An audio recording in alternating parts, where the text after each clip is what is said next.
코로나19의 전 세계적인 확산으로 지구촌 전체가 두려움에 떨고 있습니다. 유럽 공동체는 모두 27개국으로 국가 간 무역 교류, 사람 왕래 등이 자유롭게 이루어져서 상호 유익을 얻을 수 있는 조직이 되었습니다. 그런데 이번 코로나19가 전 세계적인 전염병이 되면서 유럽 공동체 각 국가들의 대문이 닫히고 있습니다. 이제는 회원국들 간에 30일 동안 여행 금지를 비롯한 국가 간 통행을 금지하는 안건이 어제 통과가 되었습니다. 그래서 EU 국가 간 자유롭게 왕래하던 삶의 모습이 모두 단절이 되고 말았습니다. 프랑스에서는 모든 집회가 금지되고 영업점들의 영업이 금지되는 지경에 이르게 되었습니다. 금지가 결정되던 날 프랑스 젊은이들은 마치 인생의 마지막 밤을 즐기기나 하려는 듯이 술집마다 초만원을 이루었다고 하니 노아의 시대를 연상케 하는 장면 같아서 씁쓸한 마음이었습니다. 노아 시대에도 방주를 완성하기까지 사람들은 먹고 마시며 시집가고 장가가는 등 하나님의 경고에 대하여 전혀 무관심하며 자기들 마음대로 살다가 전 세계적인 홍수 심판으로 모든 호흡 있는 피조물들이 멸망을 당하는 안타까운 역사를 성경은 말씀하고 있습니다. 오늘 읽어본 본문 누가복음 24장 가운데서 예수님께서 종말에 관하여 자세하게 비유를 들어서 설명하시는 내용이 오늘 본문입니다. 예수님께서 성전에서 헌금함 맞은편에 앉아 계시면서 무리들이 어떻게 헌금함에 돈을 넣는가를 보고자 하셨습니다. 부자들도 헌금을 하고 어떤 가난한 과부가 2렙돈 곧 한 고드란트를 넣었습니다. 렙돈은 당시 유대 사회에서 통용되는 화폐 단위 가운데 가장 적은 단위입니다. 그런데 이 돈을 예수님은 과부의 생활비 전부라고 말씀하셨습니다. 그처럼 적은 물질의 생활비이지만 하나님께 마음을 드리는 심정으로 드렸던 것입니다. 어쩌면 이 과부는 일용직 노동으로 힘겹게 번 하루의 품삯을 드렸던 것입니다. 예수님은 사람을 보시는 관점이 외형에 있지 않고 마음에 있음을 보여주는 장면입니다.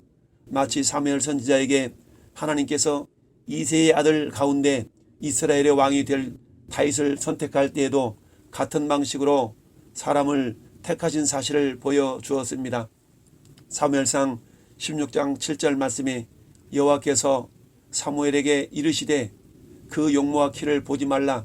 내가 이미 그를 버렸노라. 내가 보는 것은 사람과 같지 아니하니 사람은 외모를 보거니와 나 여호와는 중심을 보느니라 하시더라. 그러자 어떤 사람들이 성전을 가리켜 아름다운 돌과 헌물로 꾸며진 것을 예수님께 말씀을 드렸습니다. 요즘 우리말로 한다면 이런 말입니다. 예수님, 이 성전을 좀 보세요. 얼마나 아름다운지요. 외장은 이태리 대리석으로 꾸몄지요. 또한 값비싼 파이프 오르간으로 성물을 구비해 놓았고요. 값비싼 그랜드 피아노 하며 점점점. 너무 멋있지 않나요? 그러자 예수님은 동문서답을 하셨습니다. 6절 말씀에 너희 보는 이것들이 날이 이르면 돌 하나도 도리에 남지 않고 다 무너뜨려지리라. 유대인들이 자랑스럽게 여기며 자부심을 가진 이 성전이 무너질 것을 말씀하신 것입니다. 이 말을 들은 사람들이 예수님께 여쭙습니다. 그러면 어느 때에 이 일이 일어나겠사오며 이런 일이 일어나려 할 때에 무슨 징조가 있사오리까? 예수님이 말씀하십니다. 미혹을 받지 않도록 주의하라.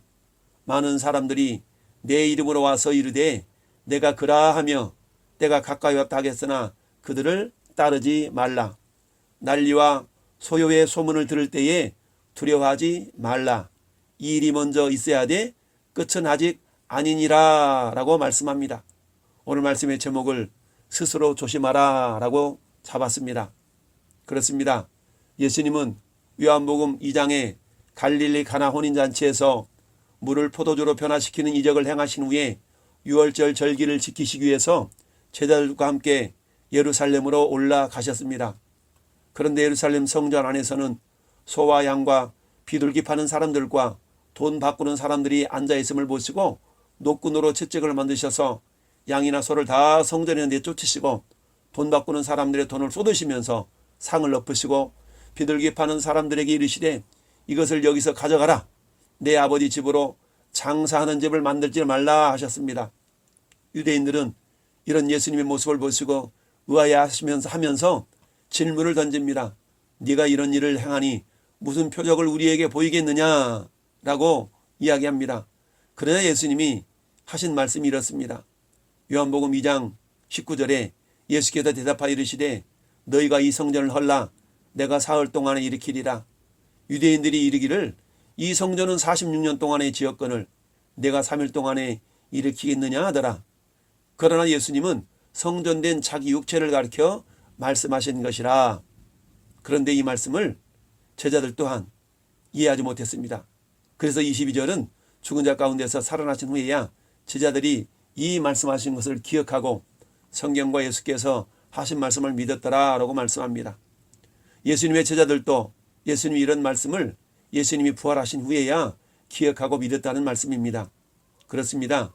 예수님께서 하신 이 말씀은 주후 70년경 로마 황제 베스파시안의 아들인 디도가 예루살렘을 점령했을 때에 그의 부하 중 한 병사가 성전을 완전히 전소시킴으로써 성취가 되었습니다.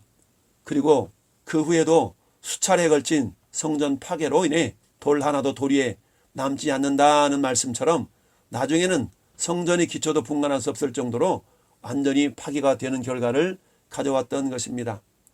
이는 결국 제 아무리 아름답고 웅장한 성전이라 할지라도 그곳이 하나님의 진리를 떠나서 도리어 인간의 위선과 가증한 종교 형식만을 조장하는 장소로 전락할 때는 하나님의 심판을 피할 수 없음을 보여준 것입니다. 성전의 본체로 오신 예수님을 알아보지 못했던 유대인들 그리고 제자들에게 예수님은 물리적인 성전이 무너질 것을 예언하시면서 세 가지를 명령하셨습니다. 첫째, 8절 말씀에 미혹을 받지 않도록 주의하라 라고 하셨습니다. 예수님의 종말 예언에는 제자들의 질문과는 달리 현 세대에 일어날 사건에 대한 예언과 장차 미래에 일어날 사건에 대한 예언이 동시에 함축되어 있는 것입니다. 그렇다면 예루살렘의 멸망은 세상 종말의 예표라고 할 수 있을 것입니다. 즉 예루살렘의 멸망이 예수 그리스도를 배척하고 믿지 아니한 유대인들에 대한 심판이 때라면 세상 종말은 예수 그리스도를 믿지 아니하는 세상 모든 사람들에 대한 심판의 때인 것입니다. 아무튼 우리는 예수의 예언을 해석하면서 어느 한 사건에 대한 예언으로 치부해서는 안 될 것이며 통시적인 관점에서 이해를 해야 할 것입니다. 여기에서 미혹이라는 단어는 길을 잃고 헤매는 것을 뜻하는 말로서 이는 약간의 과실을 말하지 않고 근본적인 진리를 떠나는 오류를 가리킵니다.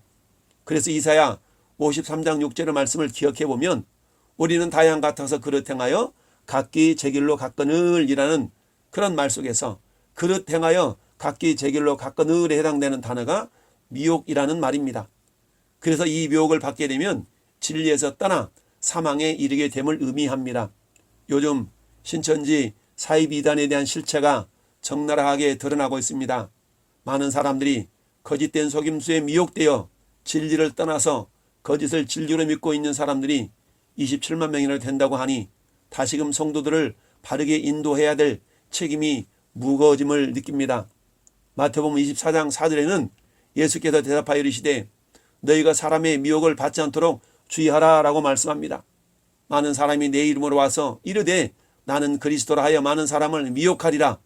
거짓 선지자가 많이 일어나 많은 사람을 미혹하겠으며 거짓 그리스도인들과 거짓 선지자들이 일어나 큰 표적과 기사를 보여 할 수만 있으면 택하신 자들도 미혹하리라 라고 말씀합니다. 신천지 이단의 모습을 보는 듯합니다. 이들은 믿지 않은 자들은 건들지 않습니다. 믿는 성도들을 미혹해서 신천지 신도로 만들고 있기 때문입니다. 고린도전서 6장 9절은 불의한 자가 하나님의 나라를 유업으로 받지 못할 줄을 알지 못하느냐. 미혹을 받지 말라. 음행하는 자나 우상 숭배하는 자나 간음하는 자나 탐색하는 자나 남색하는 자나 도둑이나 탐욕을 부리는 자나 술 취하는 자나 모욕하는 자나 속여 빼앗는 자들은 하나님의 나라를 유업으로 받지 못하리라 라고 말씀합니다. 즉 미혹의 결과가 어떠한 것인가를 말씀을 하고 있습니다. 그렇다면 이처럼 우리가 미혹을 받는 이유는 무엇일까요? 그것은 물질에 대한 사랑 때문입니다. 디모데전서 6장 10절에 돈을 사랑함이 일만하게 뿌리가 되나니 이것을 탐내는 자들은 미혹을 받아 믿음에서 떠나 많은 근심으로 자기를 찔렀도다 라고 말씀합니다. 돈을 사랑하는 것 때문에, 물질을 사랑하는 것 때문에 미혹을 받아서 믿음에서 떠날 수 있다라고 말씀을 합니다. 야고보서 1장 14절도 오직 사람이 시험을 받는 것은 자기 욕심에 끌려 미혹됨이니 라고 말씀하고 있습니다. 두 번째, 미혹을 받는 이유가 진리에 대한 불신 때문입니다. 데살로니가후서 9절은 그렇게 얘기합니다. 악한 자의 나타남은 사단의 활동을 따라 모든 능력과 표적과 거짓 기적과 불의의 모든 속임으로 멸망하는 자들에게 있으리니 이는 그들이 진리의 사랑을 받지 아니하며, 진리의 사랑을 받지 않는다라고 말씀하고 있습니다. 그래서 구원함을 받지 못한다라고 말씀합니다. 그래서 11절 말씀은 이러므로 하나님이 미혹의 역사를 그들에게 보내사 거짓 것을 믿게 하심은 진리를 믿지 않고 불의를 쫓아 좋아하는 모든 자들로 하여금 심판을 받게 하려 하심이라 라고 말씀합니다. 그런데 우리가 주님께 마땅히 감사할 것은 하나님이 처음부터 우리를 택하셔서 성령의 거룩하게 하심과 진리를 믿음으로 우리를 구원하신 것입니다. 그래서 우리를 부르사 우리 주 예수 그리스도의 영광을 얻게 하셨는데, 즉 사단의 유혹으로부터 우리를 건져주셔서 우리가 구원받게 하셨다라는 의미입니다. 고린도후서 11장 3절은 뱀이 그 간계로 하와를 미혹한 것 같이 너희 마음이 그리스도를 향하는 진실함과 깨끗함에서 떠나 부패할까 두려워하노라 라고 말씀하고 있습니다. 사단에 의해 사로잡힌 사람들에게 미혹을 당해서 우리의 마음이 부패해질 것을 조심하라고 말씀하고 있습니다. 사도 바울은 디모데에게 이렇게 말씀합니다. 디모데전서 4장 1절에 그러나 성령이 밝히 말씀하시기를 후일에 어떤 사람들이 믿음에서 떠나 미혹하는 영과 귀신의 가르침을 따르리라 라고 말씀합니다. 그래요. 사단의 유혹이 있기 때문에 우리는 미혹을 받습니다. 진리에 대한 불신 때문에 미혹을 받습니다. 물질에 대한 사랑 때문에 미혹을 받습니다. 그러면 이 미혹을 이기려면 오늘 말씀에 34절에 스스로 조심하라 라고 말씀합니다. 스스로 조심하라. 방탕함과 술취함, 생활의 염려 등을 내려놓고 주님의 심판을 기억할 수 있어야 됩니다. 언젠가 반드시 누구나가 다 주님의 심판대 앞에 설 날을 기억하면서 준비하는 그런 삶을 산다면 미혹을 이길 수가 있습니다. 뿐만 아니라 항상 인내하며 기도하며 깨어있으라 라고 주님이 오늘 누가복음 21장 36절은 말씀하고 있습니다. 또한 욕심을 내려놓고 주님으로 만족할 수 있어야 됩니다. 세상적인 것들은 상대적인 것이기 때문에 아무리 많이 가져도 우리 마음의 욕심을 채울 수가 없습니다. 결국 우리 마음을 채울 수 있는 것은 절대신앙의 근원이 되시는 예수 그리스도를 통해서만이 우리의 마음이 만족함을 누릴 수가 있고 미혹을 이겨낼 수가 있습니다. 주님이 명령하시는 두 번째, 그들을 따르지 말라라고 말씀을 합니다. 이단의 특징 중 한 가지는 종말론을 심각하게 강조한다는 것입니다. 물론 종말론에 심취되어서는 안 되겠지만 에녹이 그랬던 것처럼, 무드셀라가 그랬던 것처럼 종말 의식을 가지고 주님의 심판대 앞에 설 날을 있음을 믿고 살아야 합니다.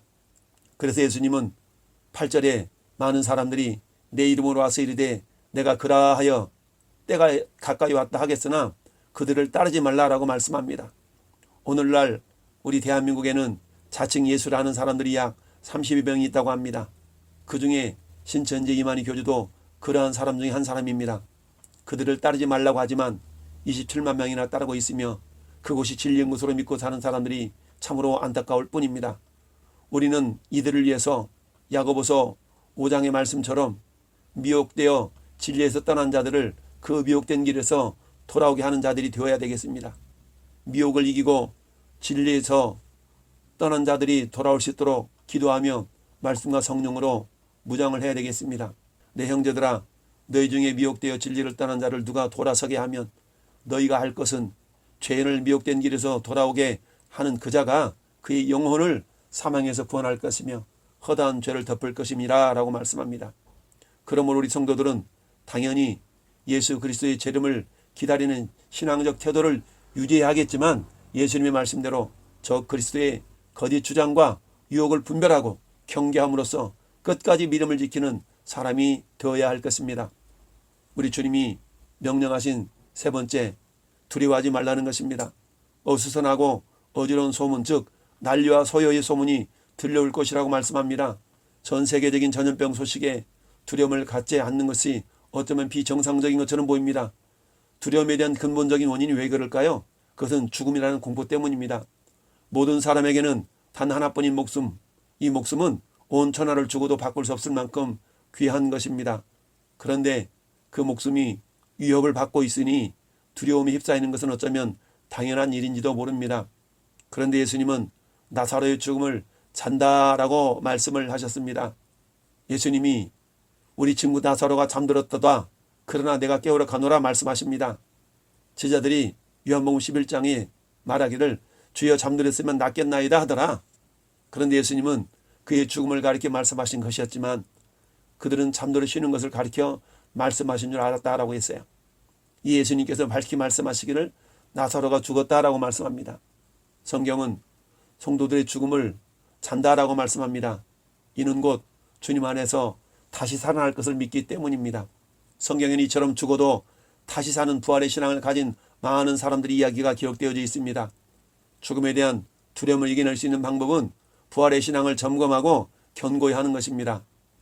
우리 고린도전서 부활장이라고 명칭이 붙어있는 15장에는 그 마지막 58절을 이렇게 기록을 하고 있습니다. 그러므로 내 사랑하는 형제들아 견실함이 흔들리지 말고 항상 주의 일에 더욱 힘쓰는 자들이 되라. 이는 너희 수고가 주 안에 헛되지 않은 줄 알미라 라고 말씀합니다. 또한 이 죽음에 대한 두려움을 이겨낼 수 있는 방법은 사명을 다하는 삶을 사는 것입니다. 사도 바울은 사도행전 20장 24절에 내가 달려갈 길과 주 예수께 받은 사명 곧 하나님의 은혜의 복음을 증언하는 일을 마치려 하면은 나의 생명조차도 조금도 귀한 것으로 여기지 않겠노라 라고 말씀합니다. 시대마다 하나님께 쓰임받는 사람들은 사명을 위하여 살다간 사람들입니다. 그 사명은 사람을 살리는 것이요 하나님 나라를 확장하는 것입니다. 고린도전서 9장 16절에 내가 복음을 전할지라도 자랑할 것이 없음은 내가 부득불을 할 일임이라. 만일 복음을 전하지 아니하면 내게 화가 있을 것이로다. 내가 자유로 이것을 행하면 상을 얻으려니와 내가 자유로 아니한다 할지라도 나는 사명을 받았노라. 그런즉 내 상이 무엇이냐? 내가 복음을 전할 때에 값없이 전하고 복음으로 말미암아 내게 있는 권리를 다 쓰지 아니하는 이것이로다 라고 고백합니다. 주실 상을 바라보며 복음을 담대히 전했던 사도 바울의 믿음의 모범을 우리가 본받을 수 있기를 바랍니다. 사도 바울은 그가 기록한 13권의 성경 가운데 마지막에 기록한 디모데후서에 이렇게 고백을 하고 있습니다. 디모데후서 4장 7절에 나는 선한 싸움을 싸우고 나의 달려갈 길을 마치고 믿음을 지켰으니 이제후로는 나를 위하여 의의 면류관이 예비되었으므로 주 곧 의로우신 재판장이 그날에 내게 주실 것이며 내게만 아니라 주의 나타나심을 사모하는 모든 자에게도니라 라고 말씀합니다. 우리는 신앙 안에서 나의 믿음을 굳게 지키고 그러한 소문에 떨지 아니하는 지혜를 가져야 할 것입니다. 장차 어지러운 소문들은 더 많이 우리에게 들려오게 되어 있습니다. 사람들을 공포와 전율 가운데로 몰아넣을 수 있는 그런 세계적인 대이변과 공포스러운 전쟁의 소문이 들려올 것입니다. 하지만 성도 여러분, 두려워하지 마십시오. 겁내지 마십시오. 그러한 일들은 우리가 영광의 나라로 가기 전에 일어날 하나의 과정일 뿐입니다.